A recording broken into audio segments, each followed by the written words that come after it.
Hello there. Welcome to this video where I'm going to walk you through my bill calendar and payment tracker on Google Sheets. I designed this spreadsheet to help you stay on top of every due payment throughout the year. Bills, subscriptions, fees, insurance premiums, taxes, and everything else that comes up monthly, quarterly, or annually. There are tons of features packed in, and I'll be walking you through everything in full detail, so let's jump right in. When you first start with your copy of the spreadsheet, make sure you're on the Customization tab. This is where you'll set everything up just the way you prefer, and once you do, everything will update seamlessly across the entire spreadsheet. Start by choosing your currency from the drop-down. Then select whether you want your payment calendars to begin on a Sunday or a Monday. After that, enter the current year, and you're all done with your basic setup. Next, you can add the different payment methods you commonly use: credit cards, debit cards, bank transfers, online wallets, or anything else you prefer. That's all you need to do in this tab. Now we'll head over to the Payment Planner and Log. This is where you will lay out all the payment plans and details. First, I'll quickly show you how the overall layout of this tab works. The sections that you see here are for your recurring monthly payments. You'll get 10 sections like these in total, each containing 20 rows, and you can label them any way you like. As you can see, I've named them as utility bills, subscriptions, memberships, and so on. I keep all my bills like rent and electricity under utility bills, and all my subscriptions like Netflix and Spotify go under subscriptions. This way, each section becomes a clear category, keeping everything nicely organized instead of mixing payments randomly. I'll now walk you through how you'll add your payment plans. On the extreme left, you'll set up your payment plans. You'll first put the payment name like rent, electricity, etc. Then you add a default amount if it stays the same every month. In case the amount varies each month, I'll show you how to go about that soon. Next, you enter the default due date. For example, if rent is due on the 2nd of every month, I simply enter 2.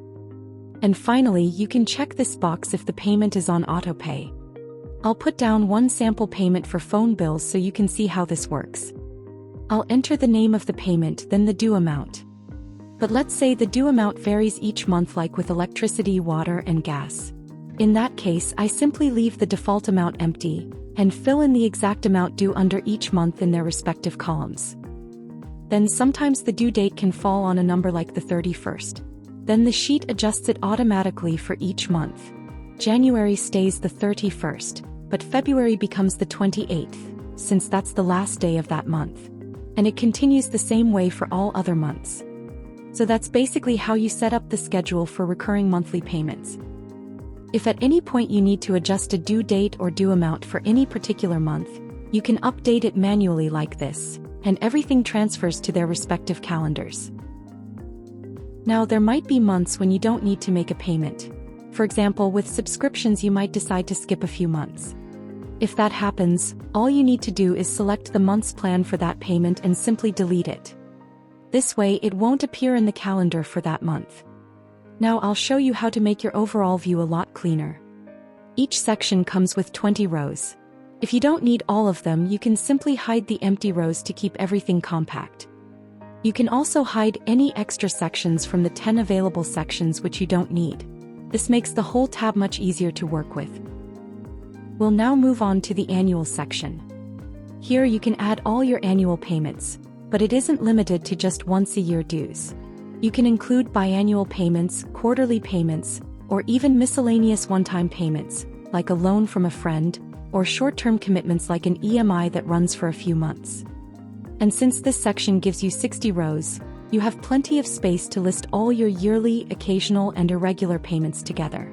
For example, payments like property tax and health insurance are annual. They're paid once a year on a specific date. Then you have payments that are biannual, like vehicle registration fees. These are paid twice a year, so I've added them twice, like Vehicle Registration 1 and Vehicle Registration 2, each with its own due date. In the same way, let's say I need to pay an EMI for a phone I purchased over 3 months. I'd set it up like this: phone EMI 1 on one date, EMI 2 on the next month, and EMI 3 on the 3rd month. The process stays the same. After putting down the payment name, double-click to select the specific due date, and then enter the amount. Next, choose the payment category from the drop-down. This list is automatically built from the section names you set earlier. So to group this payment under debt, I'll simply select debt from the list. And if I ever need a category that isn't already there, for example if I want to mark property tax under tax, I can just type it in and it gets categorized as tax. Finally, you can check the auto payment box if it applies. Now, the payments you set up in this section will automatically show up under the respective months, and then appear in that month's calendar too. So that's it for this tab. Now let me show you one really helpful feature. All the months you see at the top are hyperlinked to their respective calendars. And the current month is automatically highlighted in green just like this. Anytime you want to jump straight to a specific month, you can just click on it and it'll take you right there.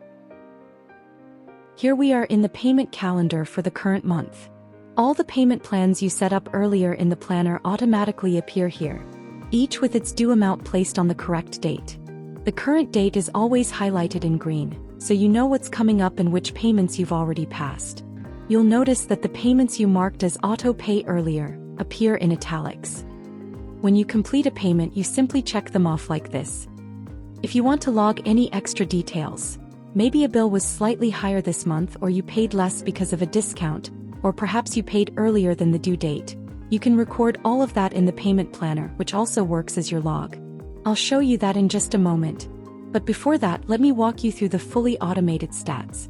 You'll see a donut chart that shows how many payments you've completed and how many are still pending. Right below, you'll find the exact count of completed, remaining, and overdue payments. Further down, there's a bar chart comparing how much you've paid so far versus how much is still due, which gives you a really clear financial overview at a glance.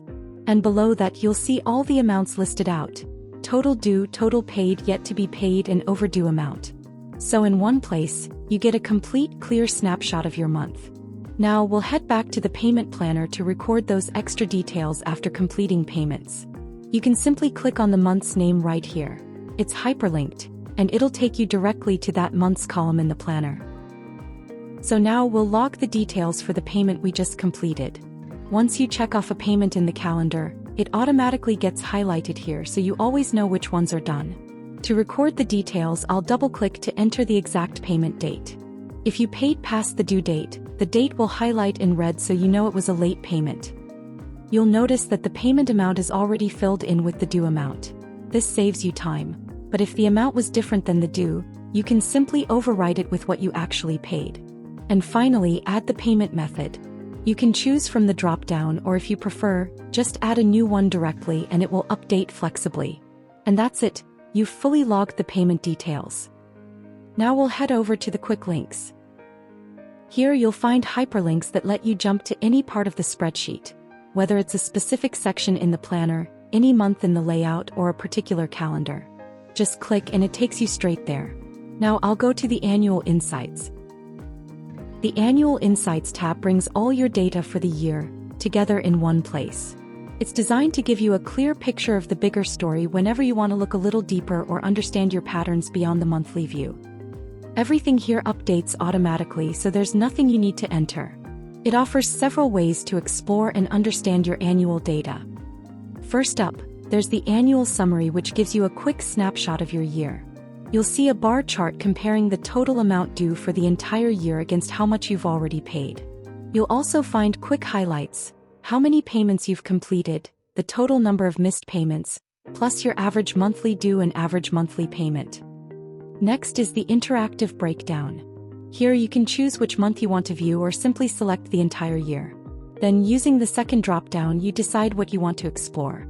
If you pick all categories, you get a full breakdown of how much went into each category for your chosen period. For example, I can instantly see how much I spent on bills, subscriptions, memberships for the whole year.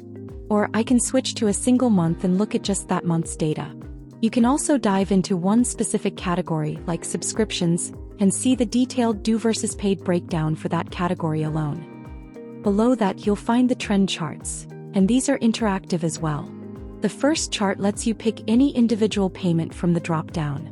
So if I choose electricity, I can see exactly how it changed month by month across the year, especially useful for payments that fluctuate. The next chart works the same way but focuses on categories instead of individual payments. For instance, if I choose utility bills, I can see which months were higher and which were lower at a glance. You can hover over any point on these charts to see the exact amounts. And across all charts in this tab, everything is always shown in terms of both due and paid, side by side. That way you get the full picture every single time.